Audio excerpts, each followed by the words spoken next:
मैनपुरी राष्ट्रीय शोषित समाज पार्टी के प्रत्याशी भूपेंद्र कुमार धनगर व पार्टी के पदाधिकारियों से की खास मुलाकात।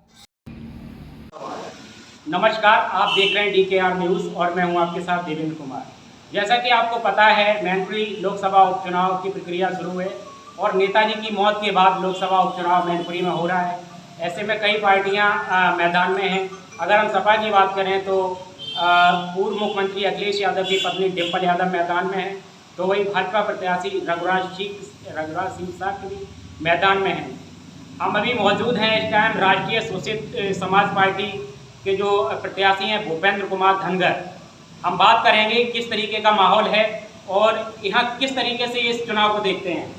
सर, क्या नाम है आपका? मेरा नाम सुरेश चंद्र बघेल है। मैं मथुरा वृंदावन का रहने वाला हूँ और कहा जाए जब सन 1990 में माननीय नेताजी मुलायम सिंह यादव जी ने एक घोषणा की थी कि विवादित ढांचे को तोड़ने का जब आंदोलन चल रहा था तो कि वहाँ परिंदा पर नहीं मारेगा, और मुझे जो है विवादित ढांचे को गिराने के प्रयास में 28 डायनामाइट सहित गिरफ्तारी का मेरे ऊपर आरोप लगा, जिसमें मेरे ऊपर राष्ट्र का टाडा जैसे मुकदमे लगाए। 18 साल मुकदमा चला, जिसमें मुझको 5 साल की सज़ा, 4000 रुपये जुर्माना। अभी मैं हाई कोर्ट से अपील पर बाहर हूँ। और तो अभी नेताजी के निधन के बाद सीट खाली हुई है, तो वो हमने उनको कभी अपना प्रतिद्वंदी माना था, अब ये नहीं है। इस बात का बहुत दुख है और उनके प्रति हमारी सहानुभूति है, क्योंकि आदमी के शरीर पूरा करने के बाद सब कुछ समाप्त हो जाता है। अच्छा, राष्ट्रीय शोषित समाज पार्टी अगर बात करते हैं मैनपुरी की, तो किस तरीके से जीत दर्ज कर पाएंगे मैनपुरी? ऐसा है, राष्ट्रीय शोषित समाज पार्टी की मेन टक्कर समाजवादी पार्टी से होगी, क्योंकि भारतीय जनता पार्टी को खुद का कोई उम्मीदवार नहीं मिला है। जो उम्मीदवार हैं रघुराज सिंह साक्य, वो कभी जो है समाजवादी पार्टी के उम्मीदवार रहे हैं और समाजवादी पार्टी से जीते भी हैं, विधायक भी बने और मतलब नेता बने, तो वो समाजवादी पार्टी के ही उम्मीदवार हैं। यदि भाजपा के पास उनका कोई उम्मीदवार होता तो राजनाथ सिंह के लड़के चुनाव लड़ रहे होते, या कोई भारतीय जनता पार्टी का सक्रिय चेहरा होता, लालजी टंडन, कलराज मिश्र, इन सब के कोई जो है परजन चुनाव में होते मैदान में। तो ऐसा लगता है कि हमें लगता है कि भाजपा के पास उसका कोई कैंडिडेट है ही नहीं है, और उन्होंने जो है तोड़ करके सामूहिक तौर पर समाजवादी पार्टी के कैंडिडेट को उम्मीदवार बनाया है। और भी हमारे लोग साथ में हैं, उनसे ही बात करते हैं। दादा, क्या नाम है आपका? आचार्य भोजराज सिंह धनगर। अच्छा, ये जो लोकसभा उपचुनाव हो रहा है मैनपुरी में, किस तरीके से चुनाव को देखते हैं? लोकसभा का जो चुनाव हो रहा है, ये तो संविधान विरोधी और संविधान समर्थक के बीच में हुआ।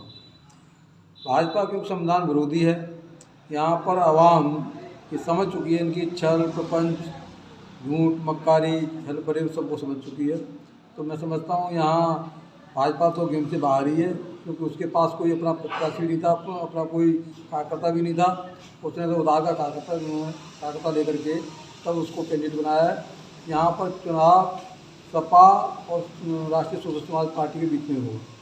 नहीं, आपने बोला है कि भाजपा के पास कोई सहारा नहीं है, कोई प्रत्याशी नहीं था, इसलिए रघुराज सिंह साक्य को उतारा है, लेकिन सत्ता में उनकी सरकार है। सत्ता में सरकार है तो वो छल प्रपंच गुंडी करेंगे, ये जनता देखेगी, क्योंकि सरकार के खिलाफ भी तो माहौल होता है भाई। अभी इन्होंने MLC के चुनाव में एकाधिकार किया, गुंडी करी, रामपुर में गुंडी की, आजमगढ़ में गुंडी की, तो इनकी गुंडी से लोग परेशान हैं। और नहीं, लेकिन आजमगढ़ और रामपुर की भी सीट तो भाजपा के हक में है ना। तो वो तो उन्होंने गुंडी से जीती है ना, तो लोकतांत्रिक थोड़ी जीती है, वो तो उन्होंने सरकार के बल पर जीती है। अगर सरकार का बल यहाँ चलेगा, लोकतंत्र की हत्या होगी, ये भी जनता देखेगी। जनता में रोष है। अब ये सरकारी तंत्र के हिसाब से अगर जीत जाते हैं तो लोकतंत्र जीत नहीं है वो।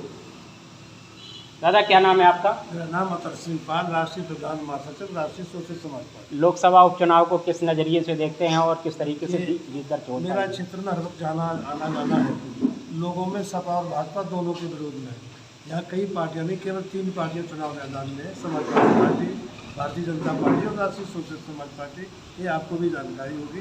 जनता इन दोनों से परेशान रही है और परेशान है, इसलिए जनता का मूड राष्ट्रीय सोशलिस्ट समाज पार्टी के प्रत्याशी की तरफ है। इसी आशा और विश्वास और मैदान में है और जनता का हमें पूर्ण सहयोग मिल रहा है। हम निश्चित रूप से हम त्रिकोण संघर्ष में होंगे और हमारी विजय होगी। जनता की अगर बात करें तो कितने % जनता आपके सपोर्ट में है? जनता कम से कम 35 से 35% के बीच हमारे साथ हुई जी। और भी पार्टियां मैदान में हैं कई, और वो अपना दावा करती हैं कि जीत हमारी पूर्ण बहुमत से होगी, इससे क्या कहें? लेकिन दावा तो सब अपना अपना करते हैं, इसमें किसी को नहीं रोका जा सकता। भाई जो सत्ता नशीन है, एक सत्ता में रहे हैं, वो धन बल और जनबल के आधार पर ये चाहते हैं कि हम निश्चित रूप से जीत लेंगे। लेकिन जनता का जब बवाल होता है, जनता जब विद्रोह पे आती है तो ये सब चीज़ें फेल हो जाती हैं। उनका कहना ये है कि प्रशासन का पूर्ण दबंगई रहती है प्रशासन की, और दबंगई के बल पे वोट पड़ता है। इस पर हम बात करेंगे। दादा क्या नाम है आपका? मेरा नाम साहब सिंह धनगर भैया जी है। राष्ट्रीय सोशलिस्ट समाज पार्टी से राष्ट्रीय अध्यक्ष हूँ।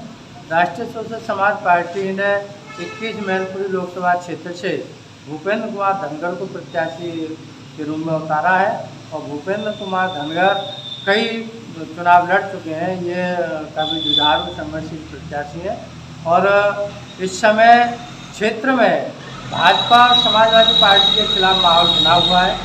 राष्ट्रीय सोशलिस्ट समाज पार्टी के लिए तमाम लोग, चाहे वो किसान हैं, नौजवान हैं, मजदूर हैं, वो सब लोग राष्ट्रीय सोशलिस्ट समाज पार्टी के लिए समर्थन कर रहे हैं। तो हमें उम्मीद है कि राष्ट्रीय सोशलिस्ट समाज पार्टी को विजयश्री हासिल होगी। आप चुनाव मैदान में हैं, किस तरीके से चुनाव को देखते हैं?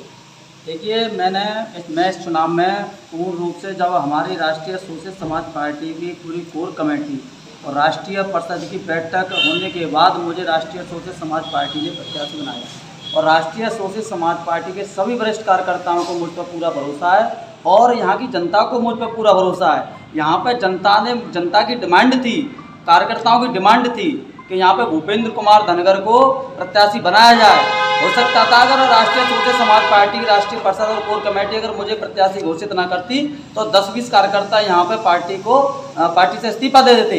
हो सकता है कि एक आध कार्यकर्ता हमारा आत्महत्या भी कर ले।